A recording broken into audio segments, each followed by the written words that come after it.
আজ থেকে শুরু করলাম গীতার এক একটি শ্লোক, এক একটি স্তব। প্রথম স্তবে ধর্মক্ষেত্রে কুরুক্ষেত্রে সমবেতা যুযুৎস্তব মমকা পাণ্ডবশ্চর্য হিম পূর্বত সঞ্জয়।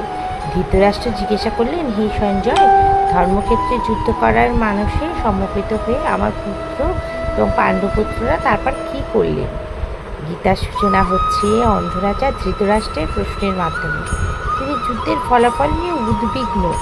ধর্মক্ষেত্রে এবং কুরুক্ষেত্র এই দুটি শব্দ ব্যবহারের তাৎপর্যপূর্ণ, যা আসন্ন যুদ্ধে ধর্মীয় ও বংশ গুরুত্ব বোঝায়। মমকা মানে কি এবং পাণ্ডবা, মমকা মানে হলো আমার পুত্রেরা আর পাণ্ডবা মানে পাণ্ডুর পুত্রেরা। এই বিভাজন ধৃতরাষ্ট্রের পক্ষপাতদুষ্ট মানসিকতা প্রকাশ করে।